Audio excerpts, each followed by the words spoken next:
একই ধরনের রান্না খেতে খেতে যদি বিরক্ত হয়ে থাকেন তাহলে আমার আজকের রেসিপিটা ট্রাই করতে পারেন।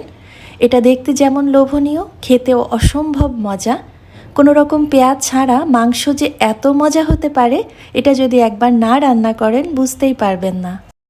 চলুন একেবারে ঝটপট রেসিপিটা শেয়ার করে ফেলি। এখানে হাফ কাপ সয়াবিন তেল গরম করে নিয়েছি, তার মধ্যে 1 কেজি গরুর মাংস হাড় এবং চর্বি সহ নিয়েছি।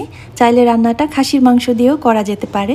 মাঝারি আঁচে রান্না করলে মাংস থেকে পানি বের হবে আর ধীরে ধীরে লালচে বা গোলাপি রঙটা পরিবর্তন হয়ে একটু সাদা রং হয়ে যাবে। যখন এক্সট্রা পানিটা শুকিয়ে আসবে সে পর্যায়ে এসে 1 টেবিল চামচ আদা বাটা, 1 টেবিল চামচ রসুন বাটা, 2 চা চামচ লবণ বা লবণ নিজের স্বাদ অনুযায়ী দিয়ে 2 মিনিট নেড়েচেড়ে কষিয়ে নিয়েছি। এরপর মাংসটা সেদ্ধ হওয়ার জন্য মেজারমেন্ট কাপের 3 কাপ ফুটন্ত গরম পানি দিয়েছি। এবার ঢাকনা দিয়ে একেবারে কম আঁচে মাংস সেদ্ধ না হওয়া পর্যন্ত রান্না করে নিতে হবে। মাঝে মাঝে ঢাকনা তুলে একটু নেড়ে দিয়েছি। সময় বাঁচাতে চাইলে প্রেসার কুকারেও সেদ্ধ করে নেওয়া যেতে পারে।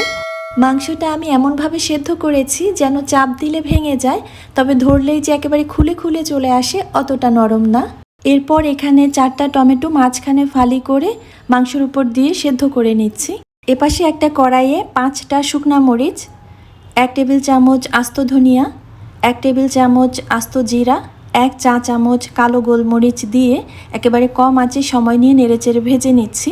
ভাজার ক্ষেত্রে পুড়িয়ে ফেলা যাবে না, শুধু সুন্দর ভাজা একটা ঘ্রাণ বের হবে।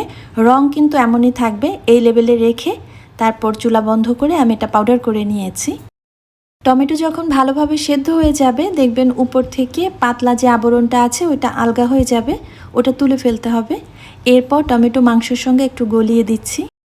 আগে যে মশলাটা পাউডার করে রেখেছিলাম ওটা এখন দিয়ে নিচ্ছি, আর তার সাথে দিচ্ছি 2 টেবিল চামচ ফেটিয়ে রাখা টক দই, 1 টেবিল চামচ কাঁচামরিচ কুচি। সবগুলো উপকরণ ভালোভাবে মিশিয়ে চুলার আঁচ একেবারে কম করে রেখে সময় নিয়ে নেড়েচেড়ে ভেজে নিতে হবে। মাংসটা যত বেশি এ পর্যায়ে কষানো হবে এবং ভাজা ভাজা হবে মাংসটা খেতে তত বেশি মজা হবে। আমি যেহেতু টক দই আর টমেটো দিয়েছি, টেস্টের ব্যালেন্সের জন্য হাফ চা চামচ চিনি দিয়েছি। আপনারা চাইলে নিজের স্বাদ অনুযায়ী চিনিটা বাড়িয়ে বা কমিয়ে দিতে পারেন। এই ধরনের মজার রেসিপি আরও পেতে চাইলে আমার চ্যানেলটিকে সাবস্ক্রাইব করে নিতে পারেন, আর ফেসবুক থেকে দেখে থাকলে পেজটা ফলো দিতে ভুলবেন না প্লিজ। রান্নাটা দেখেই বুঝতে পারছেন কতটা লোভনীয় হয়েছে।